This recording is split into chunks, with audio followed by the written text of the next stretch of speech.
예, 지금부터 제 206차 현배왕 교수의 바이오 창업 성장 이야기, 바이오 아카데미를 시작하겠습니다. 여러분 잘 계셨습니까?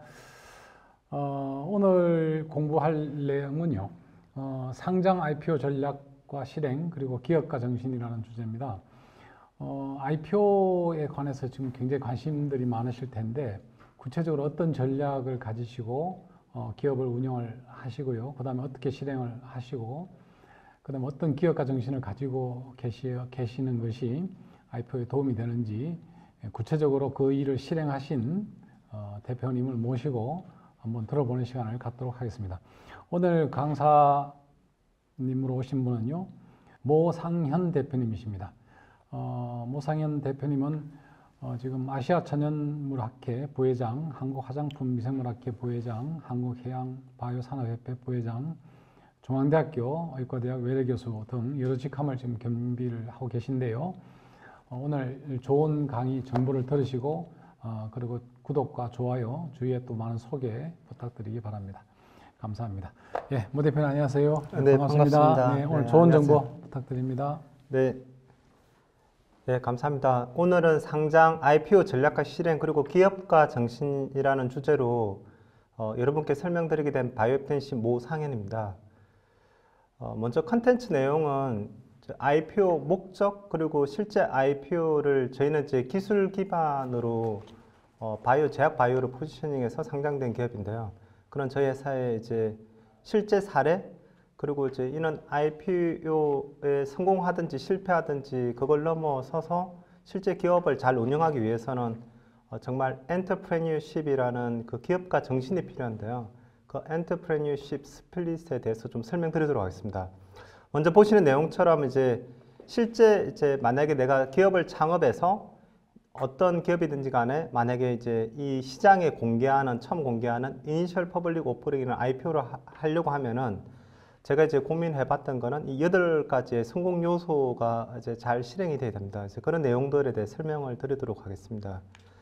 일반적으로 이제 사람들이 창업을 해서 처음에 투자를 받고 이제 BEP에 도달하고 기술 인연을 하든지 다양한 이제 실적을 통해서 이제 상장을 하게 되는데 실제 이 IPO라는 상장 이제 목적이 겉으로 보여지는 모습은 뭐 자금 확보, 가치 실현, 신뢰도 강화, 비전 실현 이럴 수가 있는데 실제로 이걸 하는 사람들의 그 창업가나 혹은 창업 구성원들 는 생각이 조금씩 차이가 있는데 그 현실적인 속마음을 보면은 이제 IPO에서 자금 확보는 실제 이제 자기가 가진 아이디어를 가지고 창업을 해서 기술 이전이 됐든 아니면 이제 매출 사업화가 됐던 사업을 해서 이제 그 주식이라는 게 상장이 됐을 때 기업 가치가 생기면 그 실제 돈도 많이 이제 벌 수 있는 찬스가 이제 가져지고요. 그리고 들어오는 자금을 통해서 기업을 좀 더 영속할 수 있도록 지속적으로 더 키울 수가 있는데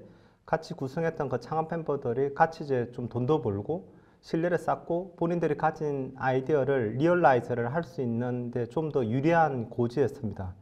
그래서 그 내용들을 보면 IPO의 목적과 활용에 대해서 명확히 알고 있어야 되는데 일반적으로 잘 아시다시피 IPO라는 것은 이니셜 퍼블릭 오퍼링의 약자로 비상장 기업이 정해진 절차에 따라서 많은 사람들이 이제 스탁마켓이라는 곳에서 주식을 사고 팔고 할 수 있는데 그 불특정 다수의 투자자들에게 새로 주식을 발행하거나 기존 주식을 매출하여서 한국으로 따지면 유가증권시장이나 코스닥 시장에 상장하는 행위를 말하는 것을 말합니다. 그리고 꼭 우리나라뿐만 아니라 중국이라든지 미국 나스닥에도 갈 수가 있습니다. 그래서 최근에는 해외에 상장하는 케이스도 생기고 있고 그리고 그렇게 했을 때 기본적으로 이제 IPO를 통해서 한 12가지 목적을 달성하는 수단이 될 수 있는데 그 첫 번째 목적은 뭐니 해도 자금 확보가 되는 게 되게 중요하고요. 이제 두 번째는 이런 자금을 통해서 또 다른 비즈니스 모델을 만들고 제품 서비스 비즈니스 모델을 만들어서 경쟁력을 가진 이제 회사가 성장할 수 있는 기회가 될 수 있습니다. 그리고 이제 IPO가 되면은 기본적으로 이제 일정 금액이 새롭게 상장되는 주식에 대한 돈이 들어오니까 재무 구조가 일단 이제 부채 비율이 이제 떨어지고 자산이 늘어나면서 재무 구조가 개선되어서 재무 건전성 강화하는 효과가 있습니다.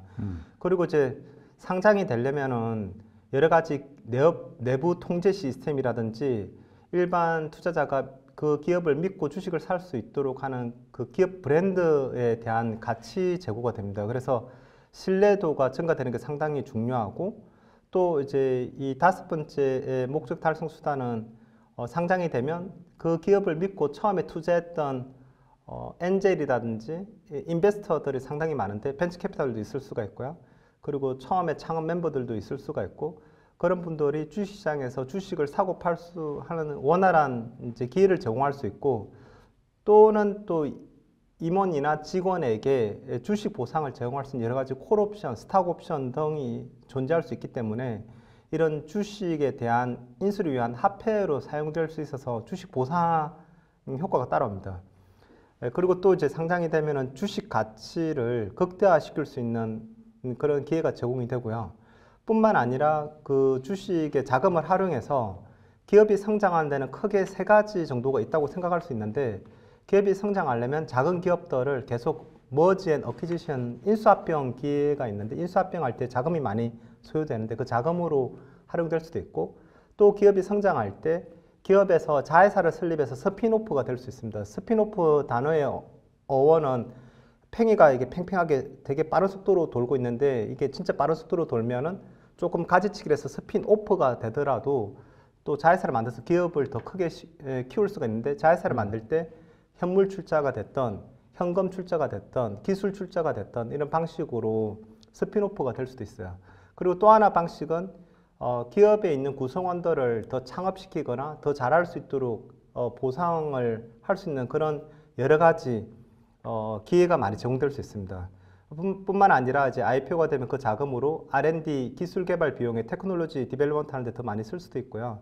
더 뛰어난 인원들을 충원할 수 있습니다. 특히 바이오 기업들은 이 BD 역할이 되게 중요한데, BD를 뽑는다든지 연구소장급의 글로벌 제약사에 있는 그런 분들을 뽑을 수 있는 기회를 또 가질 수가 있습니다. 뿐만 아니라 이제 마케팅이나 브랜딩 하는데 비용을 쓸 수도 있고, 또 자산 확대에 특히 이제 IPO 되면 그 자금 수백억 자금을 이용해서 기업의 그 생산 설비 능력을 더 강화하거나 제조나 자산 확대를 할 수 있는 그런 설비 투자의 비용도 활용할 수 있습니다. 그리고 또 하나는 이제 이 상장이 되면은 회사의 시가총액 규모가 3천억 이상이 되면은 이제 여러 가지 이제 좀 큰 증권사들이 관심을 가질 수가 있고, 1조 이상 또 도달하게 되면은 우리가 알고 있는 많은 국민들이 이용하고 있는 국민연금이라든지 더 큰 펀드에서 이 회사의 주식을 살 수 있어서 이 기업이 영속하는데 사회적 책임이라든지 이 지속 가능성에 대해서 좀 더 공공성을 띌 수도 있는 장점이 있습니다. 그리고 최근에는 상장을 하더라도 기업이 커지면은 환경이라든지 이 사회에 대한 거, 그리고 이제 기업의 그 리스폰시빌리티나 ESG가 되게 많이 강조되고 있어서 그 거버넌스 문제에 있어가지고 단순 몇몇 사람이 지분을 갖고 있는 게 아니라 공공성을 띌 수 있도록 그렇게 되는 지속 가능성과 사회적 책임이라는 장점이 있습니다. 이 12가지가 IPO하는 목적이 될 수 있을 거라고 생각을 하고 있습니다. 그러면 실제 IPO를 어떤 식으로 이제 전략을 짜서 실행할 것인가는 상당히 이제 중요한 부분이고, 만약에 기업을 창업해서 내가 상장을 해야 되겠다 마음먹으면 가능한 빨리 전략적으로 효율적으로 실행하는 게 중요합니다. 그리고 IPO는 기업에 영속하는 과정의 일정 수단이지 IPO가 최종 목적이 되어서는 반드시 되지 않고요. IPO를 함으로써 공공성을 띠는 많은 부분들에 대해서 좀 더 많은 사람들에게 오픈해서 스탁마켓에서 자유롭게 할 수 있는 것들이거든요. 그래서 이제 IPO를 하려면 시장조사, 준비, 그리고 이제 우리 회사의 적절한 인베스터, 투자자하고 커뮤니케이션, 또 주주들하고 상의, 주주총회라든지 이 사회의 결의가 이제 필요할 수도 있고요. 그와 관련해서 로여에 대한 이제 금융 및 법률 상담이 필요합니다. 그리고 이제 IPO를 할 때는 주관사가 상당히 중요한데요. 어떤 주관사를 선택할 것인지, 그리고 전문적으로 상의를 해야 되고요. 뿐만 아니라 IPO 일정을 잘 이제 맞춰서 실패하는 케이스도 많고 성공할 수 있는 것도 많은데, 그리고 전략을 잘 짜야 됩니다. 실제 그런 전략을 어떻게 잘 짤 것인가에 대해서 실사례를 좀 보겠습니다. 제가 이제 이 방송을 준비하면서 전 세계에 돈이 얼마나 될까 되게 많이 이제 찾아도 보고 공부도 하고 몇 년 전에 저희가 이제 경제 브리핑 불필요한 진실에서 돈의 교양이라는 책을 같이 쓴 적이 있는데 그때 한번 시장 조사했던 거랑 지금은 좀 많이 달라졌더라고요. 그래서 이제 실제 전 세계에서 이게 이제 카운터 가능한 국가에서 이제 돈을 벌어들이는 돈 총합이 이제 대략 한 저희가 이제 코로나 오기 직전에 제 계산해 보니까 8경이었고요. 이제 코로나를 좀 겪었다가 시장이 글로벌 침체됐다가 다시 이제 성장을 하고 있는데 지금은 12경 정도 이제 되는데 공교롭게도 스탁마켓 시장도 전 세계 12경에서 13경 정도가 됩니다. 네. 그 중에 절반이 미국 스탁마켓이 가지고 있고 2024년 2월 2일 기준으로 6경 8천억 정도가 미국 스탁마켓에서 이제 거래되고 있는 거고 미국 스탁마켓에 보면은 제일 큰 데가 이제 뉴욕 거래소가 있고요. 그 맨하탄 월스트리트에 위치하고 있죠. 그리고 나스닥이라는 기술 중심의 회사들 많이 들어보셨을 겁니다. 나스닥의 이제 메인이고요. 아메리칸스 그래서 아메리칸 스탁 익스체인지라고 아멕스라는 데가 있는데 아무튼 주식 거래되고 있는 거 다 합치면은 아무튼 6경 8천억 정도 되는 거를 좀 알고 계시면 좋을 것 같고 시가총액이라는 거는 이제 뭐냐면 스탁마켓에서 어떤 기업이 주식이 발행되고 그 주식의 시장 가격을 곱한 그 회사의 토탈 가치가 시가총액이라 불려지는데 이 미국 기업은 최근에 챗 GPT 덕분에 이 생성형 AI 때문에 애플사를 가볍게 마이크로소프트사가 뒤집었습니다. 그게 이제 올해 일어난 일이고요. 불과 작년까지 애플이 세계 1위였거든요. 그랬다가 지금 마이크로소프트사가 시총이 지금 5월 3일 기준으로 4,100조 정도 됩니다.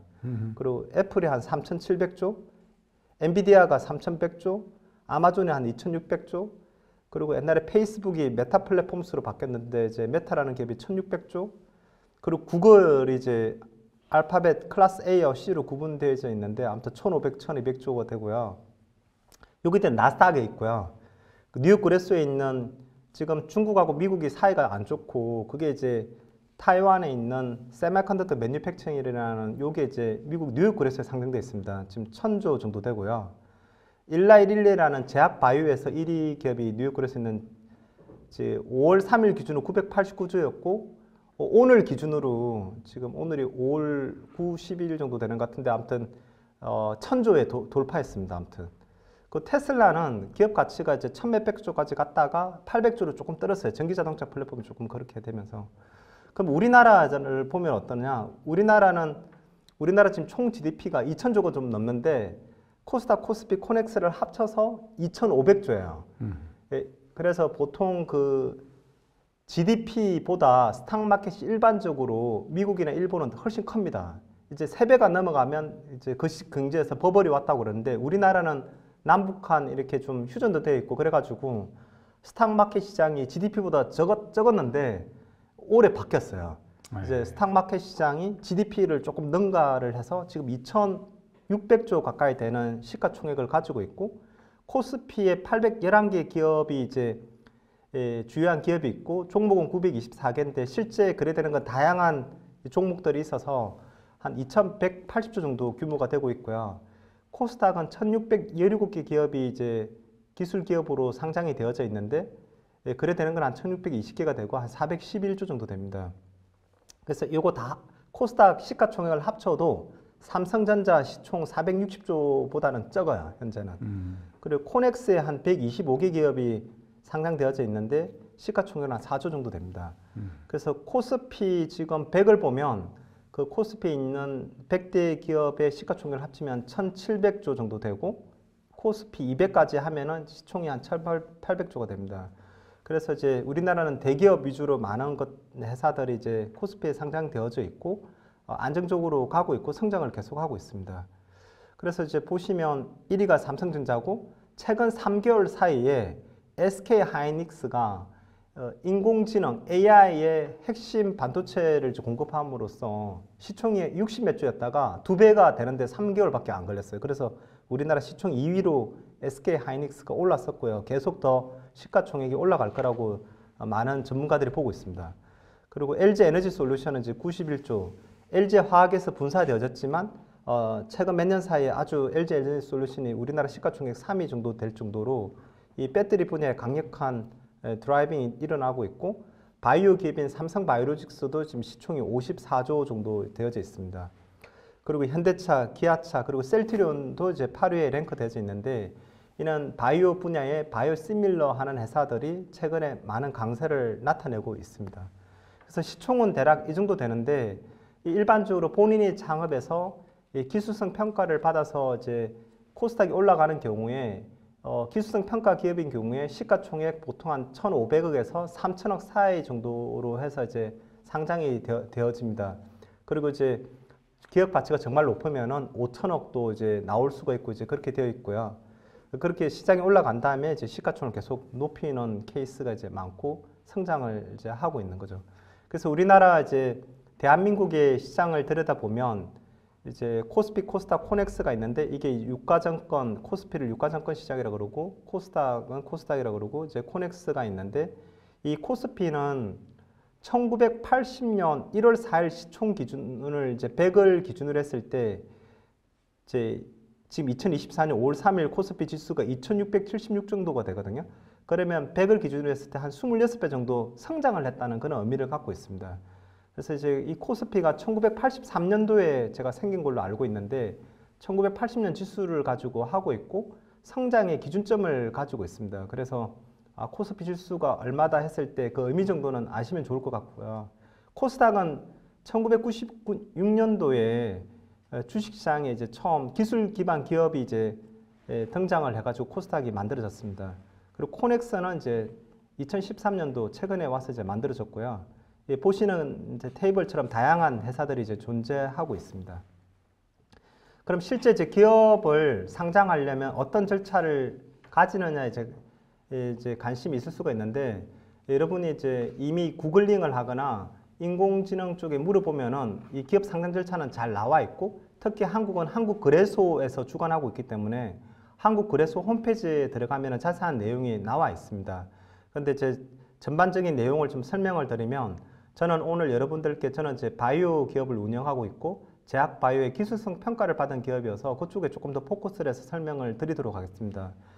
처음에 이제 기업이 상장을 할 때 이제 주관사를 먼저 선정을 해야 돼요. 이제 주관사는 어떤 회사를 선정할 것인가가 되게 중요한데, 최근에 이제 우리나라에서 상장을 시킨 큰 기업 중에 가장 2023년 기준으로 가장 많이 했던 데는 미래에셋증권 대우입니다. 미래에셋증권 대우가 크게 하고 있고, 그 NH투자증권, 그리고 한국투자증권, 삼성증권, 그리고 유안타증권 많은 기업들이 있는데요.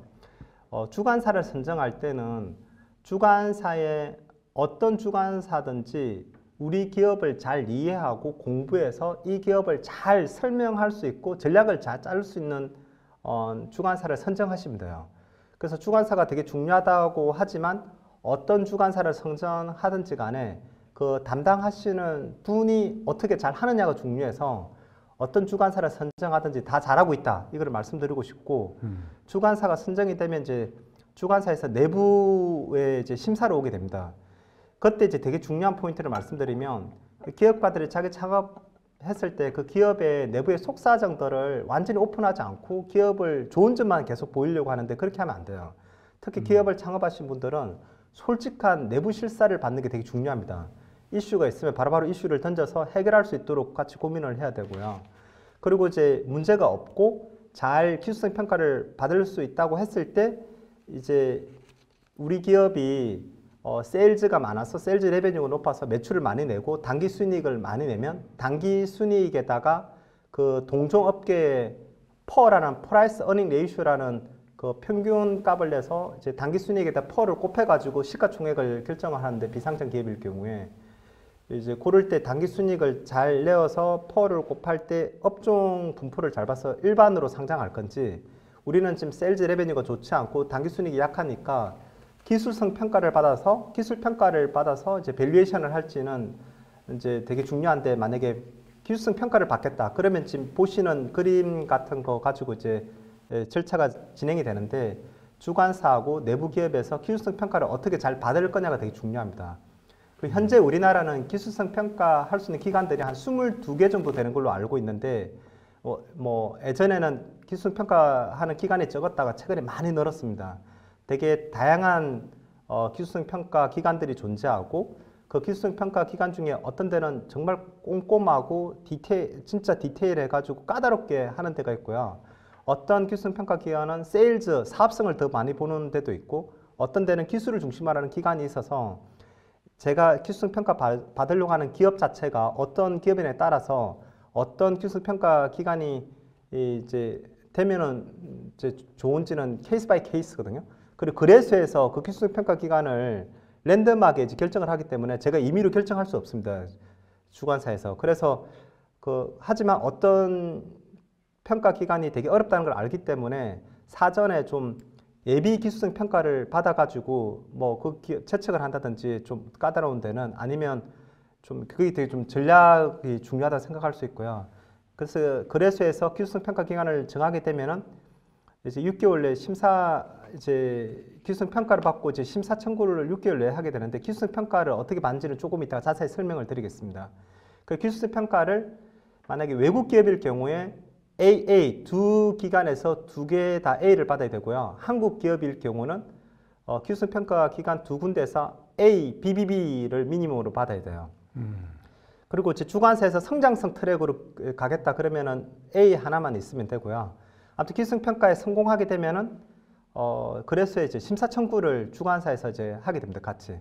그러면 이제 그래서에서는 이제 질적 심사와 양적 심사를 보는데 이제 질적 심사라는 거는 그 회사 대표자나 내부 회계 시스템이나 어떤 도덕적 해이가 있는지 없는지 구체적으로 보게 되고 또 이제 많은 갖춰야 될 요건들이 있습니다. ERP도 갖춰져야 되고 공개가 되는 거니까 이제 이런 양적인 심사 절차들이 있거든요.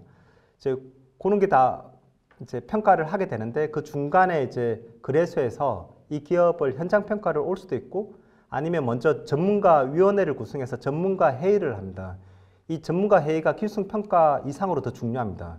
그래서 기술성 평가를 받았다 하더라도 전문가 회의 때 진짜 전문가들이 오셔가지고 그 기술에 대해서 맞는지 그리고 사업성이 있는지 미래 투명성이 보장이 되는지 꼼꼼하게 이제 체크를 하고요.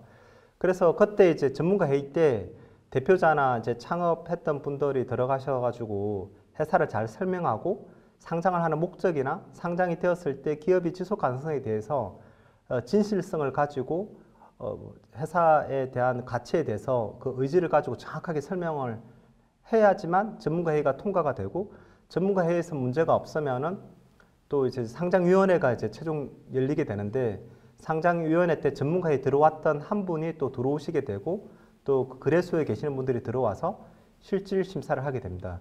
거기서 이제 문제가 없으면은 이제 심사가 확정이 되는데 이때 이제 떨어지는 경우도 있고 또 실제 잘 되는 경우도 있는데 이제 그렇게 이제 확정이 되면은 이제 그 금융감독원에 정권 신고서를 또 제출하게 돼 있고 기관 IR을 통해서 이제 공모를 하게 되면 이제 청약금이 회사로 들어와서 실질적인 상장이 되는 그런 과정이거든요. 그래서 요 기업 상장위원 절차가 이게 핵심인데 어떤 기업은 2년 만에 되는 경우도 있고 어떤 기업은 이걸 준비해서 떨어져서 다시 재도전, 3수, 4수까지 하는 케이스도 있습니다.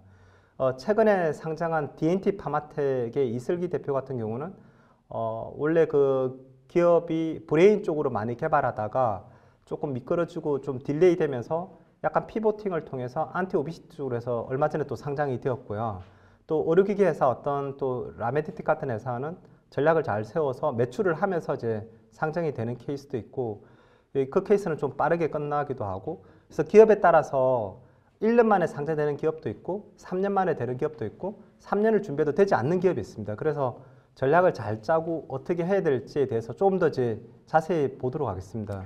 근데 아까 말씀 중에 솔직하게 하는 것이 좋다는 말씀하셨는데 사실은 조금 자기 기업들의 유리한 거는 좀 내보이고 싶고 불리한 거는 감추고 싶은 게 당연할 텐데 네네. 경험상 솔직하게 하는 게 더 훨씬 도움이 됩니까? 예, 그 솔직하지 않게 하다가 나중에 문제점이 후에 발생이 되면은 네. 해결하기 되게 어려운 지점이 있어서 네. 주관사가 선정이 되면은 처음에 주관사의 밸류에이션을 측정할 때는 좀 회사의 장점을 많이 이야기해야 되지만 네.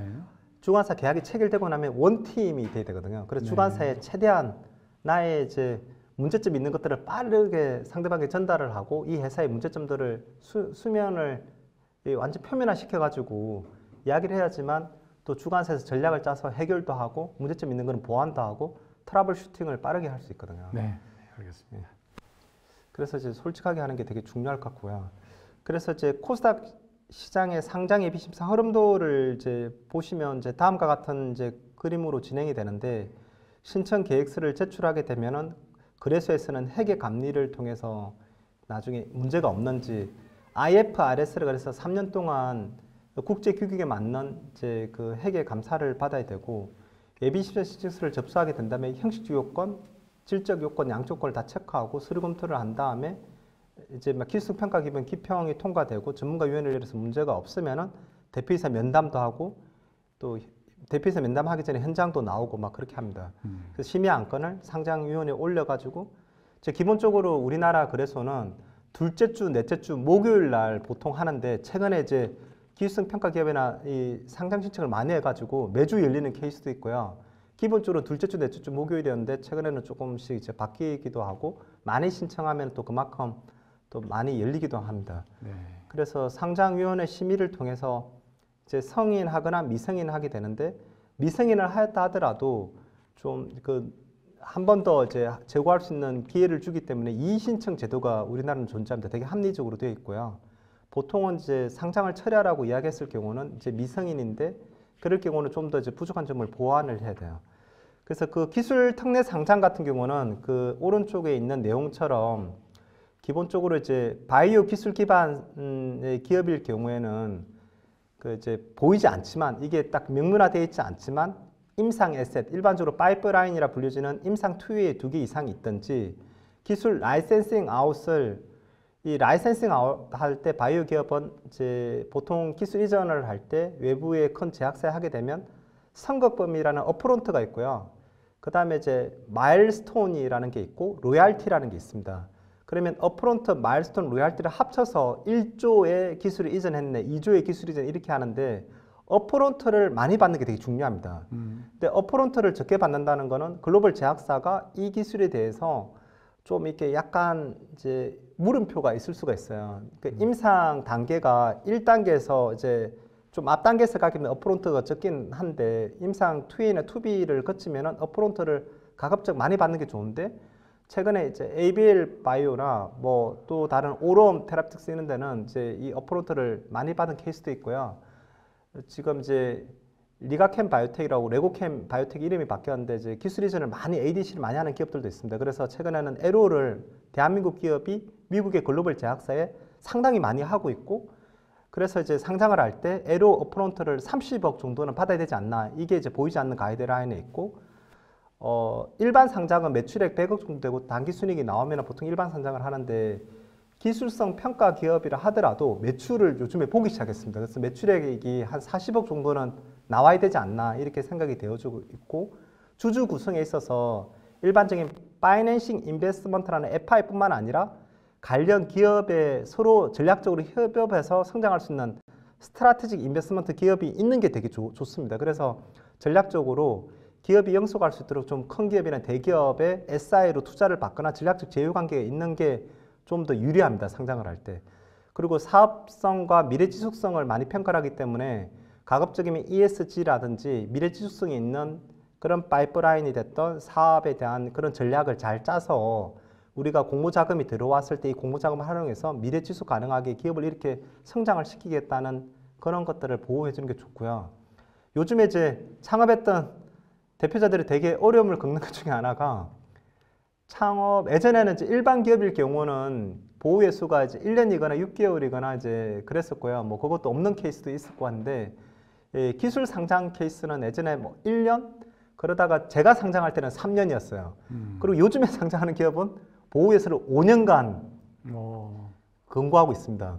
그래서 이제 주식을 창업자나 최대 주주나 못 팔게 합니다. 왜 그러냐면은 일반 투자자를 보호해야 되기 때문에 최근에 이제 파도 사건도 있었고 여러 가지 이제 상장을 하지만 상장 이후에 많은 기업들이 문제가 있는 기업들도 있고 처음 밸류에이션이 너무 고평가되는 경우도 있고 그래가지고 최대 주주나 그 창업주들의 보유예수 권고가 5년 정도 해서 일반 개인 투자자들을 보호하려고 하는 그런 움직임이 있어가지고 기술 기반 기업들은 이제 5년간 보유예수 하는 케이스도 있습니다. 이거는 의무조항은 아니지만 중간에 이제 거래소에서 권고를 하게 되면 웬만하면 받아들이고 이제 그렇게 하면 좋죠.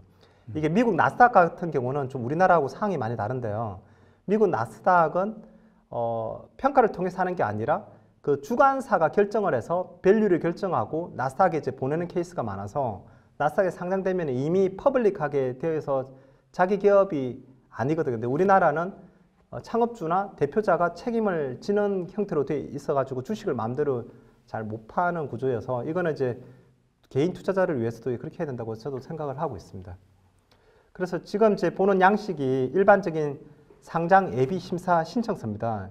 보시면 이제 코스닥 시장 상장 규정 제25조에 의해서 이제 신규 상장할 때 상장 예비 심사 신청서 일부를 제가 적어서 이제 보여드리는 건데요.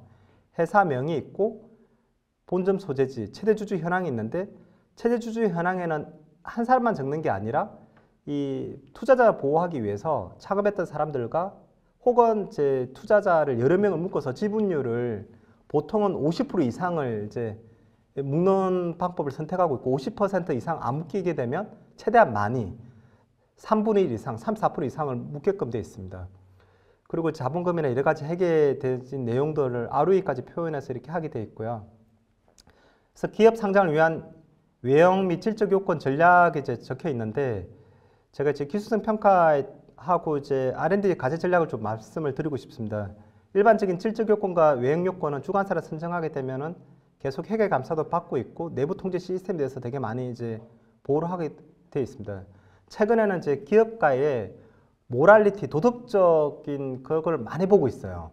투명한 거가 되게 중요하다고 생각을 하고 있기 때문에. 근데 기술성 평가를 받을 때 좀 전략을 말씀드리면 대한민국은 NET 제도가 있습니다. New Excellent Technology라는 다양한 부처에서 NET를 그 기술에 대해서 이제 인정을 하고 있고요. 산업통상자원부에서 하는 NET도 있고 해양수산부에서 하는 NET도 있고 농림부에서 하는 NET도 있습니다. 그래서 보건복지부도 NET 기술이 있고요. 그래서 내가 영위하고 있는 이 사업 목적에 맞는 기술에 대해서 기술성 평가를 받는 데 있어서 NET 인정을 사전에 받아 놓으면 기술성 평가를 받을 때 좀 더 유리한 지점이 있습니다. 좀 디스플레이나 쓰기가 좀 용이하니까요. 그리고 우리나라는 1년 365일이 52주로 구성되어져 있습니다. 그래서 그 조선시대 때 가장 그 기술적으로 유명했던 장영실이라는 그 분의 이름을 따서 장영실상을 이제 주는 제도가 있는데 이 IR50이라는 이제 매주 이제 장영실상을 주고 있는데 이 장영실상을 수상하게 되면은 기술성 평가를 받을 때 조금 더 A를 받는데 좀 더 가까워질 수가 있습니다. 그래서 장영실상을 좀 받거나 NET 인정을 좀 이제 권고하고 싶고요. NET를 준비하거나 장영실상을 준비하면서 그 기업의 기반 기술이 많이 업그레이드되고 객관화됩니다. 그리고 기술 개발 전략이 되게 중요한데 이제 R&D 과제를 기술 기반 기업들은 많이 영위를 하는데 처음 창업에서는 중기부에 있는 팁스 과제를 활용하거나 이제 2년에 5억 그리고 2년에 8억 이런 과제들이 있는데 이제 그걸 하고 산자부를 하든지 보건복지부를 하든지 다양한 부처의 이제 연구개발 과제를 좀 할 것을 권유합니다. 왜 그러냐면 이 경쟁이 치열한데 경쟁하면서 심사위원분들에게 우리의 기술이나 R&D 전략에 대해서 좀 더 객관화를 시킬 수 있고 그게 나중에 기술성 평가를 받을 때 되게 유리한 지점이 있습니다. 만약에 신약개발 기업이면 KDDF라는 본부처 신약개발 사업단이 있는데 그런 과제를 받아서 연구비도 좀 세이브하고 전임상, 임상할 때 약물 후보 물질 같은 거를 할 수 있는 방법이 있는데 이제 그런 것들을 하면서 논문도 쓰고 특허도 확보하고 글로벌 기술 경쟁력을 갖기를 이제 원하기 때문에 그런 부분이 있으면 좋습니다.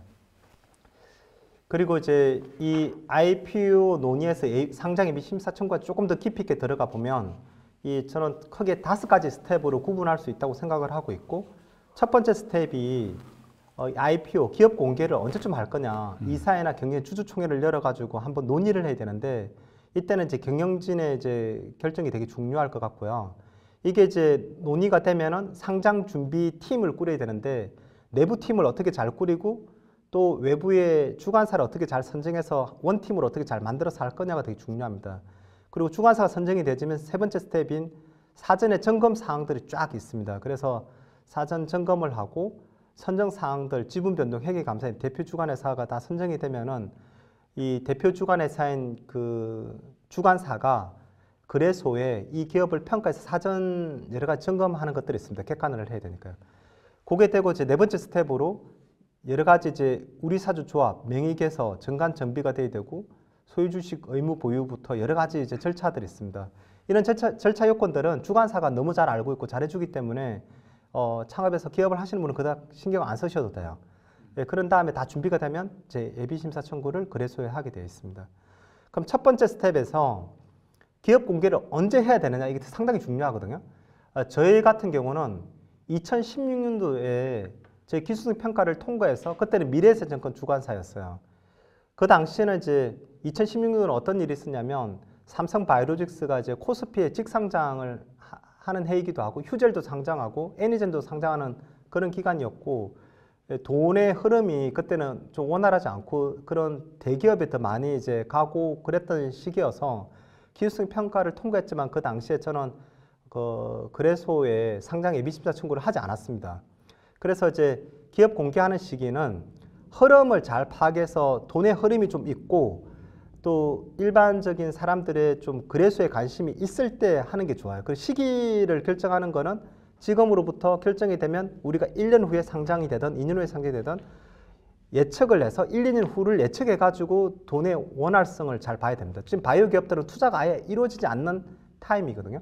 저는 지금이 곧 기회라 생각합니다. 모든 위기가 있을 때 가장 어려울 때 창업해서 도전하는 자들이 결국은 시기가 더 좋은 시기를 맞아서 흐름을 더 잘 읽어내고 잘 갈 수 있다고 생각을 해요. 그래서 남들이 너무 잘 될 때 뛰어드는 게 아니라 남들이 어려워할 때 내가 뛰어들면은 그 텀을 비집고 들어가서 새로운 부를 창출할 수 있는 그 흐름이 있기 때문에 상장 시기도 그런 시기를 잘 파악을 해야 됩니다. 정권이 바뀌거나 또 스탁마켓 시장이 바뀌거나 글로벌 경제가 안 좋거나 그럴 때는 상장을 하더라도 공모하기가 어렵습니다. 실제 그래서 상장 통과가 됐는데 공모를 못해서 상장 철회하는 케이스도 있습니다. 그래서 최근에 좀 그런 게 네네. 그래서 이제 그런 것들이 되게 중요하다고 할 수 있고요. 그리고 상장 준비팀에서 워킹 코드라고 제가 키워드를 뽑았는데요. 내가 실제 기술성 평가 자료를 만들거나 이 주관사를 협력해서 할 때는 소수 정예 몇몇 사람이 합니다. 그래서 전 직원이 다 하는 게 아니기 때문에 이 일하는 코드가 잘 맞는 사람을 잘 뽑아서 내부 인력을 잘 활용하고 주관사하고 잘 협의를 해야 돼요. 그래서 기업 공개서 상장 준비 추진팀에서는 이 일하는 팀을 잘 만나는 게 밤을 새서라도 일을 해야 되고 막 그렇기 때문에 그거를 잘하는 팀을 구성하는 게 되게 중요하고 회사 내부에 잘하는 경영관리 조직과 내부 규정에 잘 아는 사람을 잘 이제 협업을 해야죠. 그리고 대표자가 연구소장 같이 진짜 직접적으로 다 해야 된다고 생각을 하고 있습니다. 그리고 아까도 말씀드렸지만 주관사가 결정되면 실사를 받을 때 솔직하게 이제 기업의 경영 투명성, 경영 안전성에 대해서 있는 그대로 다 말씀드려야 되고 이게 어떤 경우들이 있냐면 주식이 잘못되어 있거나 혹은 지배 구조가 잘못되어 있거나 거래 관계를 하지 말아야 되는데 하거나 이제 여러 가지 이제 요소들이 있거든요. 그래서 실사를 잘 받고 문제가 있는 것들은 빨리빨리 해결을 하는 게 중요합니다. 그리고 역시 주관사가 전략을 잘 짜서 이 기업의 아이덴티티는 A라는 것이니까 우리가 A를 잘 포장해서 사업성을 설명하는 전략을 만들어야 되는데 그 기업이 A도 있고 B도 있고 C도 있고 아이템이 너무 많으면은 모든 것을 디스플레이해서 사람을 설득할 수 없기 때문에 선택과 집중을 해야 됩니다. 그래서 주관사 전략이 정말 중요하고 이 기업의 포지셔닝을 어떻게 하냐에 따라 되게 중요하기 때문에 기업을 어떻게 운영해 왔던 5년, 10년을 어떻게 운영해 왔던 이 IPO를 준비하면서 그 기업의 아이덴티티나 기업 포지셔닝이 딱 정해져요. 그래서 예비 기평이라든지 이 IPO를 준비를 빨리 해보라고 저는 권유하고 싶어요. 그리고 전략을 잘 짜면서 이 기업의 사업성에 대해서 더 클리어해집니다. 그래서 주관사 전략이 중요하다고 말씀드릴 수가 있습니다. 그리고 이제 그런 다음에 더 해야 될 게 지금 실제 내부팀에서 몇 명이 IPO를 준비할 거냐. 그래서 주된 업무를 연구개발은 누가 담당을 하고 또 이제 이런 회계 제도나 외부의 대응은 누가 하고 이거 할당을 정확히 해서 어사인을 명확히 해야 됩니다. 그래서 R&R을 명확히 롤 앤 리스폰시빌리티 명확히 하고 이분들이 고생을 하기 때문에 전략을 잘 짜고 할당을 잘 해가지고 같이 해야 되거든요. 그리고 실제 이제 정관 같은 경우에 손보는 게 되게 많이 있습니다. 그 정관을 잘 정비해서 이 수권 주식수라든지 그래서 이때는 주관사하고 잘 협의해가지고 주식 발행을 어떻게 하고 중간에 또 프리 IPO라 그래서 자금을 한번 수혈하는 경우도 있기 때문에 이 업무 할당을 잘 해가지고 정관이나 명의개설이나 우리 사주조합 여러 가지 것들을 잘 고민해서 해야 될 부분이 있습니다. 네. 그리고 이제 실제 이제 상장 예비심사 청구 서류를 쫙 준비하면서 이게 준비되는 서류가 감사인의 감사보고서, 반기재무제표, 감사인의 검토보고서, 현재 주주명부, 그리고 최대 주주는 1년간 또 주식 변동이 있으면 안 되고 뭐 엄청난 많은 서류들이 있거든요. 근데 이거를 실행하는데 왔다 갔다 하다가 또 잘 안 되는 경우도 있고 저희 같은 경우는 아예 방을 하나 만들어 가지고 방을 따로 해가지고 주관사하고 같이 밤을 몇 번씩 샌 적도 있고 그렇습니다. 그래서 이거를 일을 할 때 뭐 워킹 시간이 9시부터 6시까지지만 효율적으로 할 때는 밤을 샜더라도 바짝 해야 됩니다. 그래서 저는 이제 이거를 밑 빠진 독에 물 붓기 게임이라고도 가끔 극단적으로 표현하기도 하는데 밑 빠진 독에 물을 조금씩 부으면 물이 새가지고 독을 다 채울 수가 없어요. 근데 물을 한꺼번에 와장창 부으면 물이 넘쳐나는 경우가 있는데 실행할 때도 효율적으로 한 번에 집중적으로 해야지만 잘 될 수 있습니다. 우리가 시험 볼 때 벼락치기를 해야 돼요. 아무리 조금씩 공부를 해서 이제 지식을 갖추고 있다 하지만 벼락치기를 해야지만 몰입해가지고 그 시험을 이제 A뿔을 얻을 수 있도록 전날 엄청나게 어떻게 하느냐가 중요하거든요. 이 IPO도 오랫동안 기간에 준비하긴 하지만 이 자료를 만들거나 대응을 할 때는 정말 이제 바짝 집중해서 효율적으로 해야 된다는 게 되게 중요한 이야기일 수가 있습니다. 그래서 밑빠진 독에 물을 한 번에 와장창 부을 수 있도록 많은 사람이 효율적 시간을 한 번에 뭉쳐서 자료 하나를 잘 만들어서 예비심사 청구를 해야 된다는 이야기를 드리고 싶어요. 그리고 이제 이게 승인이 안 되는 경우도 있고 승인이 되는 경우가 있는데 승인이 되면 이제 공모 자금을 확보하고 신규 상장을 통해서 공시 의무를 준수하면서 기업을 키워가면 되고요. 그래서 IPO는 이니셜 퍼블릭 오프닝이지만 한 번 더 성장해서 세컨드 오프닝도 가능하고 하니까 상장이 되면 자금 조달이 되게 쉬워집니다. 이 자본주의 논리에서. 그래서 뭐 CB를 발행하든지 여러 가지 방법으로 자금 조달을 할 수가 있고요. 기업을 투명하게 잘 해서 유지하면 되는 거고요. 만약에 이제 승인이 나지 않으면 이의 신청을 하든지 아니면 기평을 다시 받아서 다시 이제 준비를 해야 되거든요. 이때도 이제 여러 가지를 고민해야 돼요. 그리고 만약에 돈이 다 떨어져가지고 없으면은 이거를 이제 기업을 청산을 해야 될지 아니면 M&A를 시켜서 기업을 팔지 자금 유지를 다시 해야 될지 여러 가지 이제 비상장 법인의 존속의 지속 가능성을 확보할 수 있도록 전략을 짜야 됩니다. 그래서 결과 해석을 잘하고 열정과 끈기로 준비를 하면은 IPO를 할 때는 그닥 문제가 없을 수 있습니다. 그러면 지금부터는 이제 실제 바이오 에비던스의 기술 상장 사례를 말씀드리겠습니다.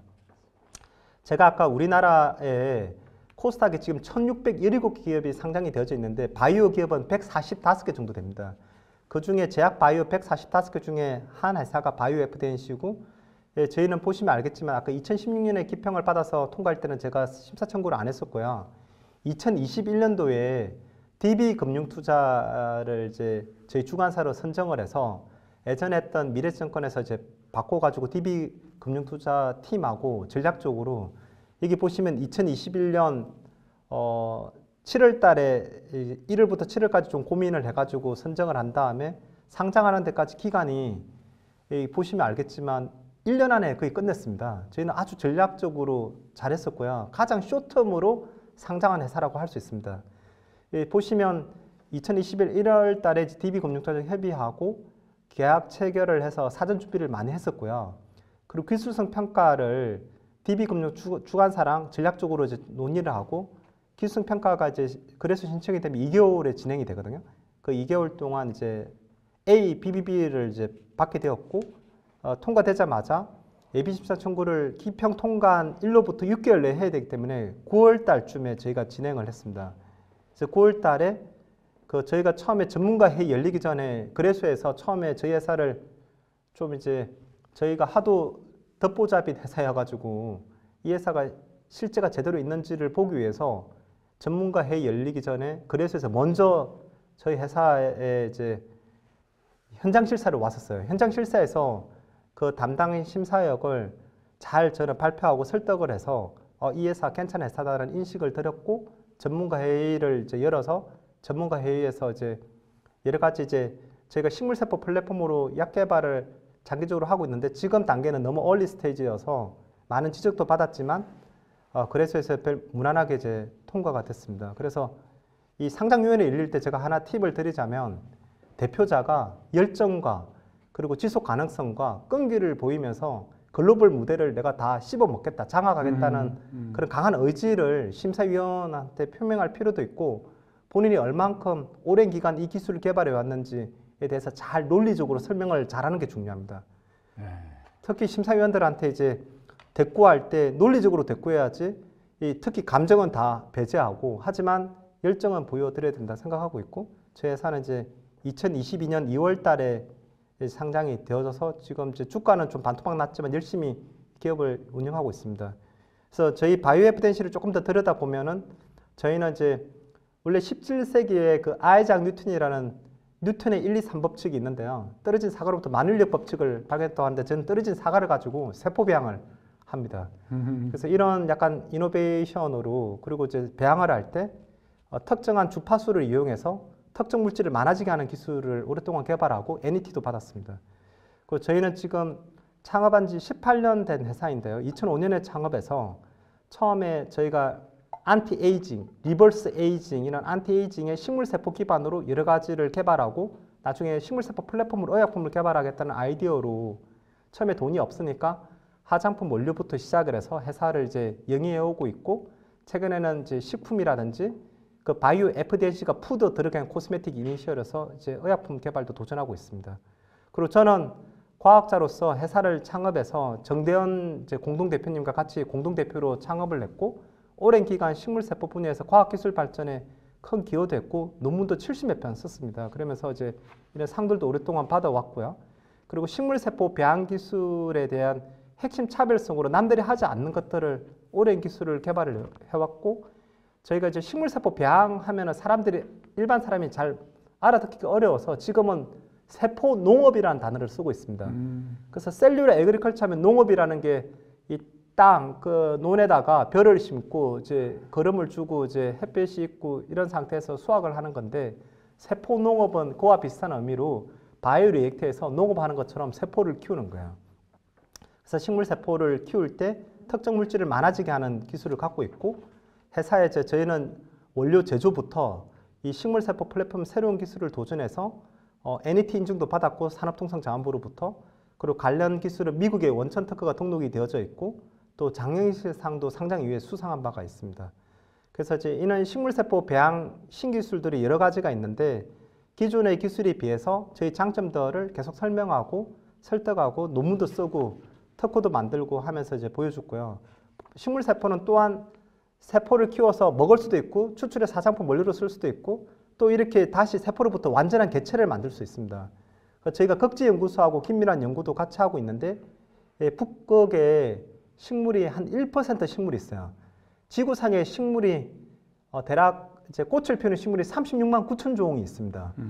그리고 이제 인간을 포함해서 전체 이제 종은 211만 4천 종 정도가 지금 존재하는데 식물이 한 36만 9천 종이 있고 그 중에 한 3,500종이 북극의 식물이 있는데 이제 멸종 위기 식물의 레드리스트에 있는 것들을 이제 이렇게 복원도 하고 환경이라든지 이런 데 ESG 차원에서 회사에서 좋은 일도 하고 있습니다.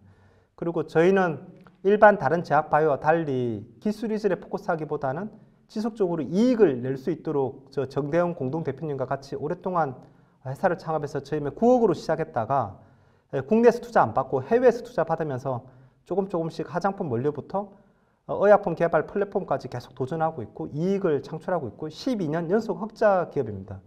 이것도 이제 상장할 때 좀 유리한 지점에 있었습니다. 그리고 저희가 아까 제가 SI 투자가 되게 중요하다 그랬는데 제가 2016년에 기평을 통과할 때는 저희가 이제 그 당시 화장품 원료 기업처럼 보여가지고 그때 또 이제 자본 흐름도 좋지 않아서 그때는 이제 좀 상장을 하는 걸 포기하고 기다렸다가 이 지보단이라고 세계에서 1위 향수 기업이 있습니다. 여기는 이제 장기적으로 서스테이너빌리티, 지속 가능성을 되게 중요시해서 식물세포 배양 기술이 서스테이너빌리티에 관련이 있어서 전략적 투자자로 이제 협력하는 SI로 이제 구성을 했어요. 그래서 2019년도에 구성하고 그로부터 2년 뒤에 이제 상장 준비를 해서 상장이 된 기업인데, 그래서 저희가 3대 주주로 이제 지보단이 있고 외국인 투자 기업으로 되어 있고, 이 지보단은 지금 전 세계 시가총액 1위 기업이 마이크로소프트사의 창업주인 빌 게이츠가 이제 속해 있는 빌 메린다 게이츠 파운데이션 트러스트가 13.9% 지분을 갖고 있어서 최대 주주입니다. 지보단에. 여기랑 이제 협력사로 구성되어져 있습니다. 네. 그리고 이제 식물세포는 요즘에 이제 Environmental, Social Governance라는 ESG와 밀접한 관련이 있고, 이게 이제 동물세포에 비해서 장점들이 이제 여러 가지 바이러스 감염 문제도 없고, 식물세포는 동물세포는 훨씬 더 저렴하게 또 생산할 수 있습니다. 그리고 식품도 이제 배양육 같은 파트가 계속 성장되고 있는데, 식물세포에 파이토케미컬이 많아서 건강도 많이 생각할 수 있어요.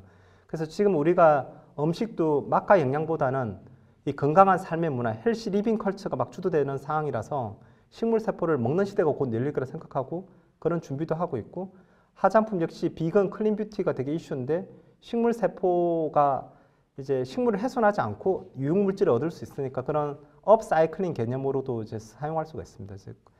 그리고 이제 기술성 평가할 때는 저희가 기평을 할 때 실제 지금 제가 보여드리는 게 기술성 평가 예상 질문 대응 전략이에요. 저희가 사전에 저희 내부에서 우리 회사 이런 점을 공격하겠지, 물어보겠지. 그래서 우리가 가장 허점들을 나열하고 가장 이걸 답변을 어떻게 할 것인가에 대해서 기술성과 사업성을 이제 준비를 했습니다. 그리고 실제 이 대응 전략을 만들었었는데 한 절반 정도가 실제 기평 위원들이 실제로 물어봤던 것들이에요. 아, 그래요? 예, 그래서 이제 대응을 되게 잘 했었습니다. 잘하셨네요. 네.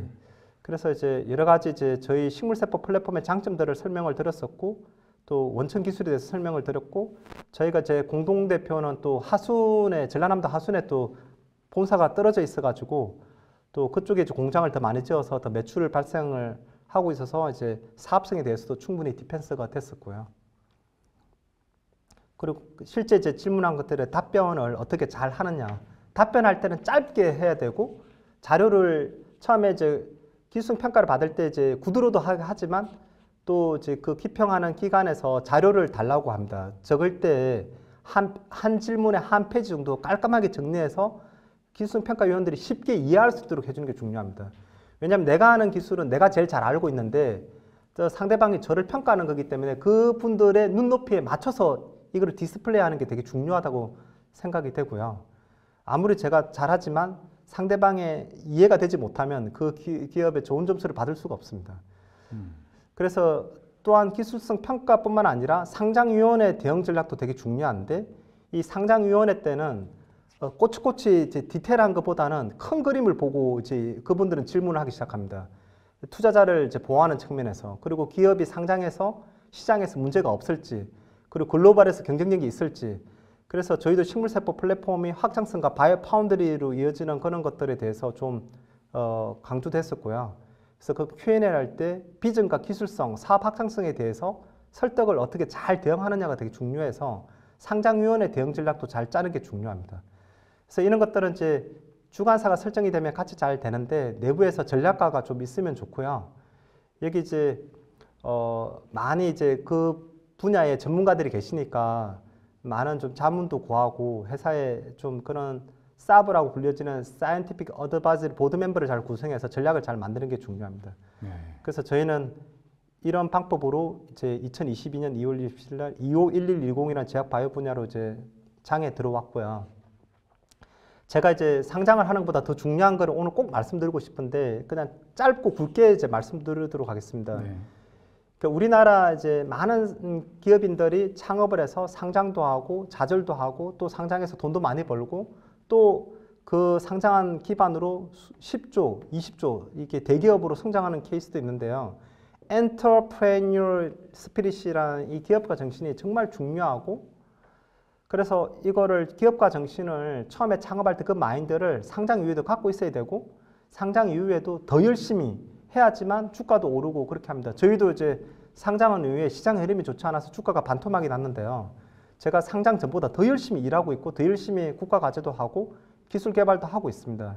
왜냐하면 그렇게 하지 않으면은 기업이 조금씩 흔들리기 시작해요.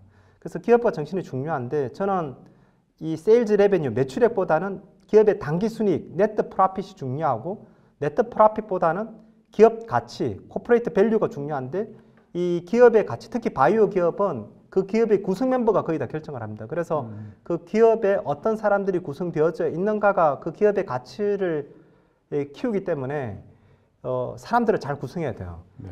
그 하나의 비근한 예를 말씀드리면 코이라는 그 잉어 있잖아요. 그 연못속에 두면은 코이라는 그 애가 한 수십 센치밖에 안 크는데 강물에 방류하면은 90cm까지 그 비단잉어 같은 커지는데 그래요? 회사의 내부 사람들을 자아를 계속 키우는 게 되게 중요하고 그 생각의 크기가 그 사람의 크기를 결정하고 그 사람의 크기가 회사의 크기를 결정합니다.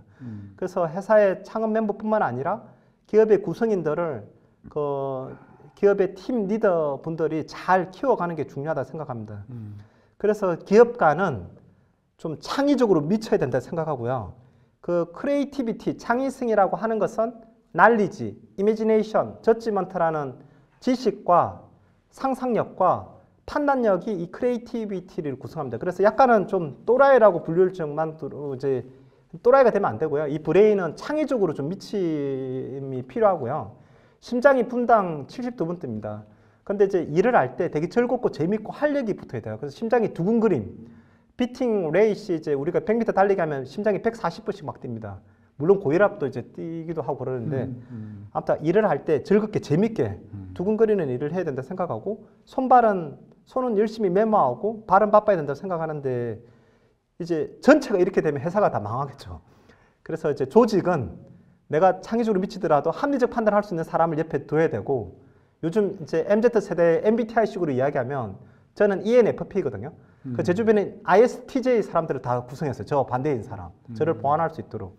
저희 회사는 이정훈 부사장님이라는 아주 이제 뛰어난 합리적 판단을 하시는 분이 계시고 또 정대현 사장님도 되게 열심히 일하시고 저도 이제 좀 창의적으로 여러 가지 국가 연구개발도 하면서 이렇게 팀이 잘 짜져 있습니다. 그리고 저희 회사는 이 직원들이 오랜 기간 동안 같이 이제 건물에서 이 지속 가능성으로 하고 있거든요. 그래서 성실히 수행하는 사람하고 같이 이게 골고루 조직이 되어야 된다는 게 되게 중요한 것 같습니다.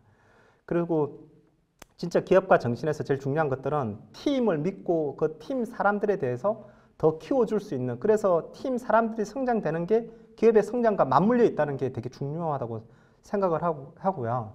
지금은 이노베이션 시대가 아니라 스트라티지 시대예요. 전략이 훨씬 중요합니다. 그래서 상장을 하려면 상장 전략을 잘 짜서 이게 빠른 속도로 상장을 하고 기업이 원래 가진 본질에 집중을 해야 돼요. 대부분의 어떤 사람들을 보면은 기업가가 상장만 하려고 목적을 했지 상장 이후에 그 기업의 본질을 허트리는 경우들이 많은데 그렇게 되면 기업의 미래는 부족해지게 됩니다. 지금은 미래가 세 가지 키워드로 요약됩니다. 대한민국도 2035년까지 Artificial Intelligence AI 파트, 바이오 파트, 퀀텀 컴퓨테이션, 이 퀀텀, AI, 바이오, 퀀텀이 미래 시대예요. 그래서 이런 미래에 맞는 사업 구상을 지금 내가 하고 영위하고 있는 업과 맞춰서 해야 되고 예전에는 되게 똑똑한 게 필요했는데 지금은 똑똑한 것보다는 얼마만큼 빠른 속도로 어세스를 접근할 수 있고 인공지능 AI, 챗 GPT라든지 뭐 지금 되게 생성형 AI가 많이 나와 있습니다. 그런 걸 잘 활용하고 이 커넥티드 되어진 시대이기 때문에 창업자뿐만 아니라 직원들이 이제 잘 네트워킹이 되면서 어답터빌리티하고 잘 이게 맞아 들어가야 됩니다. 그래서 지금은 스타트업 멤버나 구조를 짤 때 전략가들을 배치해야 되고 리스크 전략이라든지 로이어 여러 가지 이제 사브라는 사이언티픽 어드바이스 보드를 잘 구성하고 이 에셋 전략도 잘 짜야 됩니다. 바이오 기업일 경우에. 그리고 제가 항상 강조하는 부분이 제가 이제 꼭 이거를 이제 말씀드리고 싶은데 이제 왼쪽 스타트업 파이낸싱 사이클은 일반적인 스타트업 투자 사이클입니다. 그래서 처음에 창업을 하고 데스밸리에서 막 허우적거려요. 투자를 못 받으면 이제 망하고 투자를 잘 받으면 그 돈으로 BEP도 도달시키고 기업이 계속 발전할 수 있도록 사람도 고용하고 성장을 합니다. 근데 이제 IPO가 됐던 M&A가 됐던 회사가 잘 이제 성장이 될 때 최근에 움직이면 바이오 기업은 대기업들이 그 대기업의 미래를 위해서 제약 바이오 불확실하지만 미래에 대한 투자를 많이 하고 있습니다. 그래서 실제로 이제 상장이 되고 나서 이 세컨더리 오프닝이 되거나 기업이 영속하려면 직원들을 잘 이제 회사의 구성 멤버들을 잘 이제 도와줘야 돼요. 그래서 제가 오일러 공식을 지금 가지고 왔는데요. 이 오일러 공식이 이제 보면은 세상에서 가장 아름다운 수식, 수학에서는 그렇게 이야기하기도 하고 하는데 이 복수 평면에서 리얼 넘버하고 이 이미지널 넘버가 있는데 이 IX성은 코사인 X 더하기 I 사인 X가 이제 오일러 공식이에요. 근데 이 X가 각도인데 이 X가 만약에 이제 파이 180도가 된다 치면은 이 I 파이는 이제 코사인 파이가 이제 값이 이제 사인 파이는 0이 되고 코사인 파이는 마이너스 1이 되니까 결론적으로 이 I 파이승이 마이너스 1이 돼요. 그러니까 마이너스 1 더하기 1은 0이 되니까 이게 이제 무슨 말이냐면 직원들이 믿을만 하면 직원들을 창업시키거나 스핀오프 시키거나 직원들에게 더 많은 리워드를 줘야지만 보상을 줘야지만 같이 성장을 할 수 있거든요. 근데 대부분 기업이 상장되면은 기업가들은 이제 그렇게 하는 케이스도 있지만 그렇게 잘 못하는 케이스도 많아요. 그러면 직원이 나가서 보상을 제대로 못 받으면 창업을 해가지고 경쟁사가 되거나 그러면서 서로 경쟁해서 어려워지거나 그런 케이스가 많거든요. 그래서 기업이 더 성장되려면은 공모 자금을 활용해서 더 큰 기업으로 성장할 수 있는 스핀오프가 되든 새로운 투자가 되든 직원들 내부도 그렇고 외부도 그렇고 이런 것들 잘 고민을 하셔야 돼요. 그래서 저는 제 나름대로 저도 한 18년 이상 기업을 하면서 기업가에 대한 어떤 마인드를 가지고 있는 게 이제 창의성이 필요하다 생각하고 창의성은 아까 말씀드렸던 이런 이미지네이션, 날리지, 저지먼트 세 가지 요소가 창의성을 구성하는데 이 MDCA라는 게 이제 뭐냐면 Motivate, Define, Challenge, Accelerate입니다. 내가 어떤 기업을 하고 있는지 동기부여가 돼야 돼요. 이 동기부여는 개인의 동기부여도 중요하지만 멤버의 동기부여도 중요하고요. 그거를 정의 내리고 정확하게 이제 디파인을 해야 됩니다. 그리고 이거를 챌린지를 할 때 개인의 챌린지가 아닌 팀의 챌린지로 만들고 이거를 가속화, 엑셀러레이트를 해야 돼요. 그럼 그런 열정들이 이제 몰입을 만들고 이 우리의 몰입이 기업의 드라이빙 포스가 됩니다. 그리고 서스테이블한 지속적인 성장을 위해서는 그 보상 제도를 적절히 스탁 옵션, 콜 옵션 여러 가지를 만들고 그래서 저희는 올해부터는 저희 이제 내부에서는 저희 당기 순이익의 이제 몇 %를 기업의 이 멤버들에게 주는 그런 제도도 좀 만들어서 실행을 하고 있고요. 그래야지만 자발적 동기부여를 통해서 더 많은 창의성을 기업이 이제 낼 수가 있고 그게 기업의 성장 동력이 될 수가 있다고 생각합니다. 그러니까 저는 좀 가끔 제 두뇌가 창의적으로 미치고 심장이 강하게 두근거리고 손발이 부지런히 메모하고 바쁘게 뛰어다니는 이게 제 삶의 철학으로 가지고 있고 열심히 일하고 있습니다. 그래서 저희 바이오에피덴시는 자연에서부터 이제 과학을 통해서 새로운 도전을 하고 있다고 생각하는데 All knowledge coming from the nature. 모든 지식은 자연에서부터 나오고 우리는 과학적 도구를 사용해서 지속 가능하게 그 사업의 영속성을 만드는 데 도전을 하고 있다고 생각합니다. 그리고 만약에 IPO를 해야 된다 생각하면 빠른 속도로 전략적으로 실행을 빨리 해야 되고 실행하면서 계속 문제점은 해결하면 됩니다. 그래서 여러분도 할 수 있고 도전하시기 바랍니다. 오늘은 이 정도 내용으로 이 내용을 마치도록 하겠습니다. 감사합니다. 네네. 저도 그 강의 듣는 내내 그 모상현 대표님 열정에 아주 감탄을 하고 있었습니다. 이제 시간이 다 됐는데요. 간단하게 한두 개 더 정리해서 좀 말씀해 주시죠. 후배 기업인들에게 특별히 좀 그 강조를 하고 싶고 당부하고 싶다는 말씀 한번 정리해서 다시 한번 좀 얘기를 해 주시죠. 제가 이제 상장을 하기 전에 이제 기평을 준비하고 있거나 기술성 평가를 준비하고 있거나 혹은 창업을 아직 못해서 창업을 준비하고 있거나 혹은 창업을 곧 했는데 이런 후배 기업인들에게는 제가 말씀드리고 싶은 게 세 가지인데요. 네. 첫 번째는 전 세계에 많은 돈이 돌아가고 있는 핵심이 미국 보스턴입니다. 네, 그러니까 그렇죠. 보스턴에 브랜다이스 대학도 있고 하버드 대학교도 있고 MIT 대학도 있고 한데 그 MIT 대학에 졸업한 사람들, 하버드 대학교 졸업한 사람들, 그 사람들의 마인드를 빨리 경험해보고 하고 싶어요. 그래서 그 경험하려면 그쪽에 가서 발표를 하시면 돼요. 그래서 본인의 아이템을 들고 보스턴에서 이제 발표하는 기회가 있을 수 있거든요. 그래서 발표를 해보면서 세계 1위의 돈이 흐름이 일어나고 있고 비즈니스 전략을 짜고 있는 MIT나 하버드 출신들이 어떤 생각을 하고 있는가. 그게 본인 하는 일에 많은 도움이 될 수 있고요. 두 번째는 내가 기업을 하는 게 돈 벌려고 하는 목적보다는 그 기업의 본질, 그 기업의 본질을 하면 좀 더 거시적인 목표를 가지고 있으면 좋습니다. 지금 인류가 가진 4대 난제가 식량, 에너지, 환경 뭐 이런 분야잖아요. 질병. 그러면 본인이 하는 업이 이런 거시적인 거에서 기여할 수 있는 그런 목표를 갖고 있는 게 중요하고요. 세 번째는 이 반드시 그 나라의 R&D 전략과 기업 정책과 R&D 전략, 정부 전략하고 잘 맞는 게 중요하기 때문에 우리나라도 과기정통부에서 이거를 주도하고 있기 때문에 우리나라의 미래 R&D 전략에 대해서 좀 잘 알고 미래지향적인 거를 하는 것과 지금 회사 하는 것과 접목을 잘 하라고 이야기를 드리고 싶거든요. 네. 그 세 가지를 요약 정리하면 미국에 돈이 많이 돌고 있는 보스턴에 가서 본인의 회사 자료를 한번 IR 설명회를 한번 하라. 이제 두 번째는 돈의 목적보다는 좀 더 거시적인 목표를 가지고 그 기업의 그 아이덴티티를 만들어 가라. 세 번째는 국가 R&D 전략과 잘 부합하는 그런 정책적인 거를 잘 고려해서 사업을 하라. 이렇게 말씀드리고 싶고요.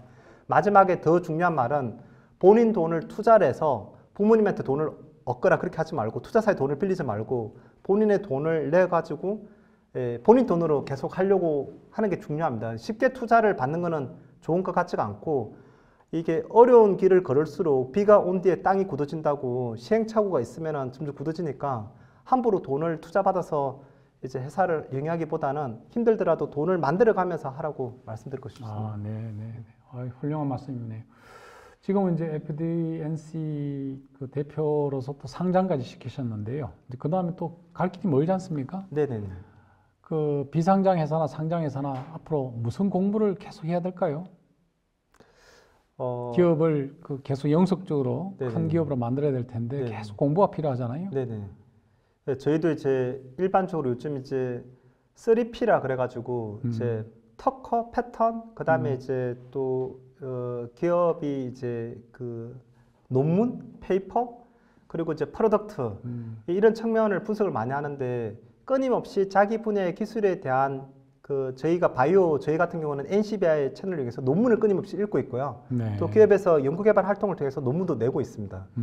그리고 또 하나는 이 논문을 내는 것도 중요하지만 이 관련 거를 보호받기 위해서 특허도 만들고 기술 이전을 하거나 이 특허에 대한 내용을 제 제품을 만들어서 프로덕트를 만들고 이게 마케팅 요소인 포피, STP, CRM 마케팅 전략을 잘 짜서 사업화를 하는 게 중요하니까 끊임없이 공부돼야 되고 시장에 대한 이해가 필요한 것 같습니다. 그리고 아무리 좋은 제품이라도 시장에 이해가 잘 되지 않고 니즈가 없으면은 아무리 좋은 기술이라도 사업화가 안 되거든요. 그래서 이제 시장의 니즈 공부도 이제 필요해서 그 3P 전략도 잘 짜면서 성장을 하는 게 중요할 것 같고요. 그리고 이제 후배 기업들이나 이제 투자나 혹은 새로운 미래상에 대해서 AI, 바이오, 퀀텀이라는 이 주제에 대해서도 계속 공부를 할 수밖에 없습니다. 그러지 않으면 도태를 당할 수밖에 없으니까요. 네. 예, 여러분들 오늘 어떻게 들으셨습니까? 저는 굉장히 큰 공부가 되는 내용들이 많았던 걸로 생각이 됩니다. 오늘 유익한 강의를 진행해 주신 모상현 대표님께 다시 한번 감사의 말씀을 드리면서 이상으로 제206차 현병환 교수의 바이오 창업 성장 이야기 바이오 아카데미를 마치도록 하겠습니다. 여러분 건강하시고 꼭 성공하시기 바랍니다. 여러분 감사합니다. 감사합니다. 감사합니다.